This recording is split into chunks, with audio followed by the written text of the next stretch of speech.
Picture this. You're only 7 years old. The sun has barely risen over the mountains surrounding ancient Sparta. The air is cold, and the streets are quiet. You wake expecting another ordinary day with your family. Instead, soldiers arrive at your home. Your mother hugs you tightly for what may be the last time. Your father doesn't cry. He doesn't beg. He doesn't protest. He simply nods. Because in Sparta, this moment isn't considered a tragedy. It's considered an honor. Within minutes, you're walking away from everything you've ever known. Your home disappears behind you. The familiar voices fade into silence. You don't know it yet, but you've just taken the first step into one of the most brutal training systems in human history. A place where hunger becomes your teacher, pain becomes your closest companion, and fear becomes something you're expected to conquer or die trying. Today, millions of people admire the Spartans. They quote their discipline. They celebrate their courage. They dream of having the mental toughness of a Spartan warrior. But very few stop to ask one important question.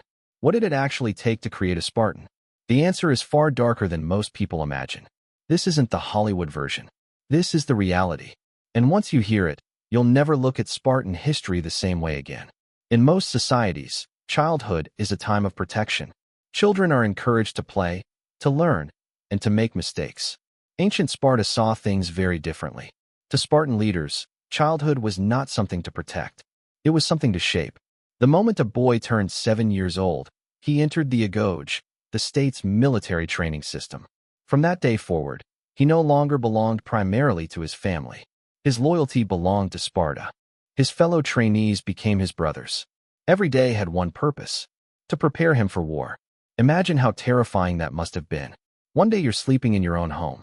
The next, you're surrounded by strangers demanding absolute obedience. No comforting words. No gentle encouragement. Only strict discipline. Every mistake was corrected immediately. Every weakness was exposed. The boys quickly learned that excuses had no value. Only improvement mattered. Sparta believed something many modern people would find disturbing. They believed comfort made people weak. If a future soldier grew up surrounded by luxury, kindness, and protection, how would he react when facing hunger, cold, exhaustion, or battle? Their answer was simple: he wouldn't survive. So they removed comfort before it could become a habit. It was harsh. It was relentless. But to the Spartans, it was necessary. If you think military training was the hardest part, think again. One of the first lessons every Spartan boy learned was hunger.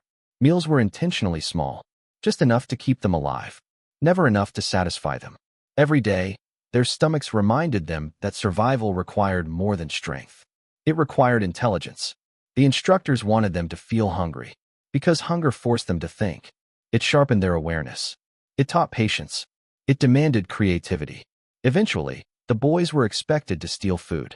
At first glance, that sounds strange. Why would a society famous for discipline encourage stealing? The answer reveals everything about Spartan thinking. The theft wasn't the lesson. Avoiding detection was. If a boy successfully stole food without being noticed, it proved he had developed stealth, patience, timing, and self-control. If he was caught, he was punished, not for stealing, but for failing. To the Spartans, every challenge was preparation for warfare. A soldier might one day need to gather supplies behind enemy lines. He couldn't afford careless mistakes. Even something as simple as finding dinner became another exercise in survival. One ancient story tells of a boy who stole a fox and hid it beneath his cloak. When soldiers approached, the frightened animal began clawing into his body. The pain became unbearable. Yet according to the story, the boy never cried out. He chose silence over exposure. Whether the story happened exactly as described or grew into legend over time, it perfectly illustrates what Spartan society admired: the ability to endure pain without surrendering your purpose. There were no weekends, no holidays, no easy days. Every sunrise meant another challenge waiting. The boys ran across rocky terrain until their lungs burned. They wrestled opponents stronger than themselves. They learned to fight in formation, to move as one unit, to trust the shield beside them as much as their own. Failure wasn't embarrassing. Quitting was. If someone fell during training, they were expected to stand back up. If they lost a match, they trained harder. Every obstacle carried a lesson, not because Sparta enjoyed cruelty, but because it believed resilience could only be built through repeated hardship. Modern sports science tells us that muscles grow stronger after recovering from stress. The Spartans believed the same principle applied to the human mind. Every difficult experience made you mentally stronger. Every challenge expanded your limits. Every victory over discomfort prepared you for something even greater. But physical strength alone wasn't enough. The Spartans wanted something much harder to build. A mind that remained calm when everyone else gave in to fear. And to create that kind of warrior, their next methods became even more brutal. Because sleeping, eating, and even surviving the night would soon become another battlefield. By the end of each day, the boys were exhausted. Their muscles ached. Their hands were blistered. Their stomachs were still empty. Most people would expect the suffering to end when night arrived. For a Spartan, it was only changing form. There were no soft beds, no warm blankets, no comfortable rooms where they could recover from the day's punishment. Instead, they slept on simple beds made from reeds collected from the banks of the Eurotas River. Even gathering those reeds was part of the training.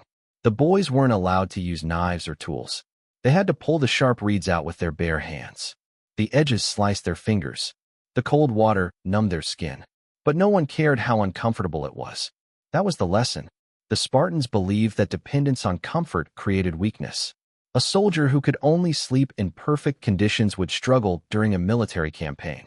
What if it rained for days? What if the army had to march through freezing mountains?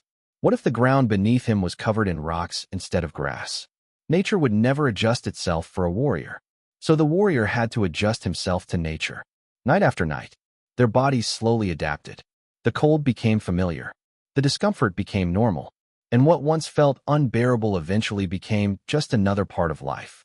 That was one of Sparta's greatest psychological weapons. When hardship becomes ordinary, it loses much of its power over you. Imagine waking before sunrise. No alarm clock. No gentle voice. Only the sound of commands echoing through the barracks. Within minutes, training began. The boys sprinted across rough terrain. They climbed hills carrying heavy loads. They wrestled until their bodies were covered in bruises. They practiced with wooden spears before earning the right to carry real ones. Every movement was watched. Every mistake corrected. The instructors demanded perfection. Not because perfection was possible, but because aiming for perfection pushed every student beyond what they believed they could do. Sometimes the boys fought one another. These weren't playful competitions. They were controlled battles designed to reveal character. What happened when someone became tired? Did they complain? Did they panic? Or did they continue moving forward? The Spartans weren't just measuring physical strength. They were studying the mind. Because on a battlefield, muscles alone wouldn't save your life. Fear could destroy even the strongest warrior. A calm mind could save an entire army. The training wasn't meant to eliminate pain. It was meant to teach the boys that pain didn't have to control their decisions. Every bruise carried a lesson. Every scrape built confidence. Every difficult day whispered the same message. You survived yesterday. You can survive today. And tomorrow, you'll be even stronger. Over time, these lessons transformed ordinary boys into remarkably disciplined young men. Not because they stopped feeling pain, but because they learned to keep moving despite it. That difference changed everything. One of the most surprising parts of Spartan culture wasn't how much they spoke. It was how little they spoke. Spartan boys were taught that words were valuable. That meant they shouldn't waste them. Long explanations were discouraged. Complaining was seen as weakness. Boasting was frowned upon. Instead, they learned to observe, to listen, to think before speaking. A Spartan answer was expected to be short, clear, and meaningful. This is where the expression laconic comes from, referring to Laconia, the region where Sparta was located. To speak like a Spartan meant saying only what truly mattered. Imagine growing up in an environment where every sentence was judged, where silence was respected more than endless conversation. The result was remarkable. Spartan warriors developed incredible self-control. They didn't react emotionally to every situation. They paused. They assessed. Then they acted. It's a lesson that's still valuable today. The loudest person in the room isn't always the strongest. Sometimes, the strongest person is the one who remains calm while everyone else loses control. As the boys grew into teenagers, the challenges became even more demanding. Simple drills were no longer enough. Now they had to prove they could survive with almost nothing. Ancient writers describe a mysterious institution known as the Cryptia. Even today, Historians debate exactly how it operated. Some believe it was a secretive training program for selected young Spartans. Others argue it served as a form of internal security and control. The historical details remain uncertain, but one thing is widely agreed upon. The experiences associated with it demanded extraordinary endurance. Young men were expected to spend long periods away from comfort, often alone, with very little food, very little shelter, always alert, always aware. Every sound in the darkness mattered. Every shadow demanded attention. The goal wasn't simply survival. It was mastery over fear. Fear is natural. Every human being experiences it. The Spartans understood that. What mattered wasn't whether fear appeared. What mattered was your response. Would fear control your actions? Or would your discipline control your fear? That question separated ordinary soldiers from exceptional ones. Something remarkable happened. The boys developed an unbreakable bond.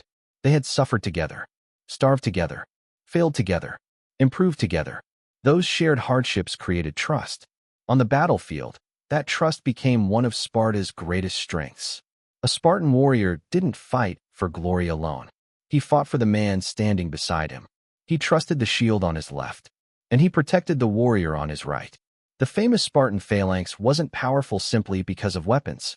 It was powerful because every soldier believed the others would hold their ground. That kind of trust cannot be built overnight. It must be earned, day after day, challenge after challenge, year after year. By the time a Spartan reached adulthood, discipline was no longer something he practiced. It had become part of who he was. But for all their legendary courage, there was one question few people ask. Was the cost worth it? Did creating history's most disciplined warriors require sacrificing their humanity? The answer isn't as simple as many believe. And that's exactly where our story goes next. At this point, you might be asking yourself a simple question. Why? Why would any society put its own children through such relentless hardship? The answer begins with understanding the world Sparta lived in. Ancient Greece wasn't one united nation. It was made up of independent city-states, each competing for power, influence, and survival. War wasn't an occasional event. It was a constant possibility. For Sparta, military strength wasn't just important. It was essential. Its leaders believed that if their army became weak, their entire society could collapse. So they made a choice. Instead of preparing men for war after they became adults, they prepared them from childhood. Every lesson had a purpose. Every hardship had a reason. Every sacrifice was intended to create soldiers who could remain calm when everything around them fell apart. To the Spartans, courage wasn't something people were born with. It was something built, one difficult day at a time. When another army marched into battle after a few months of training, Spartan warriors had been preparing for years. Discipline wasn't something they switched on. It had become part of their identity. That relentless preparation helped create one of the most respected military forces in the ancient world. But strength always comes with a price. And Sparta paid more than most people realize. History often celebrates victory. It celebrates heroes. It celebrates legendary warriors. But history doesn't always pause to count the cost. Behind every fearless Spartan stood years of sacrifice. Many boys never completed the ego. Some died from illness, accidents, or the harsh conditions. Others carried injuries for the rest of their lives. Even those who survived gave up something precious. They sacrificed the freedom to choose their own path. Personal dreams mattered very little. Individual happiness came second to the needs of the state. Family life was limited. From an early age, loyalty to Sparta came before loyalty to parents. The bonds formed with fellow soldiers became stronger than almost anything else. To many Spartans, that was considered honorable. But from a modern perspective, it also meant growing up without many of the comforts and emotional connections most people value today. Their society produced extraordinary warriors, but it also demanded extraordinary sacrifice. It's important to recognize both sides of the story. Admiring their discipline doesn't mean ignoring their suffering. Real history is rarely simple. The Spartans were neither perfect heroes nor ruthless monsters. They were human beings shaped by the world they lived in. And that world demanded choices few of us would ever want to make. For centuries, Sparta's military reputation inspired both fear and respect. Its warriors became legends across the ancient world. Enemies knew that fighting Spartans meant facing soldiers who had trained almost their entire lives. But no civilization remains powerful forever. Over time, the world began to change. Other Greek states adapted. New military strategies emerged. Larger armies appeared. Power shifted. The same system that had once made Sparta incredibly strong also made it difficult to adapt. Its society remained focused on producing warriors while the world around it continued to evolve. History teaches an important lesson. Strength without adaptability eventually becomes weakness. No matter how successful you are today, if you stop learning, if you refuse to change, if you believe yesterday's victories guarantee tomorrow's success, eventually, someone else will move ahead. Even Sparta couldn't escape that truth. Its legends survived. Its empire did not. What are you willing to sacrifice to become the person you want to be? Maybe your battle isn't fought with shields and spears. Maybe it's fought with distractions, procrastination, fear, self-doubt, or the voice that tells you to quit when things become difficult. Every day, you stand at a crossroads. One path leads toward comfort. The other leads toward growth. The choice is yours. Because the strongest warriors aren't always the ones carrying weapons. Sometimes, they're the people who quietly show up every single day, do the work, and refuse to give up. If this story changed the way you think about discipline, let us know in the comments. Type discipline if you're committed to becoming stronger one day at a time. And if you want more powerful stories from history that reveal timeless lessons about courage, resilience, leadership, and mental toughness, subscribe to Warrior Mindset and turn on notifications so you never miss a new video. Until next time, stay disciplined, stay focused, and remember, the greatest battle you will ever fight is the one against the weaker version of yourself. Win that battle, and everything else becomes possible.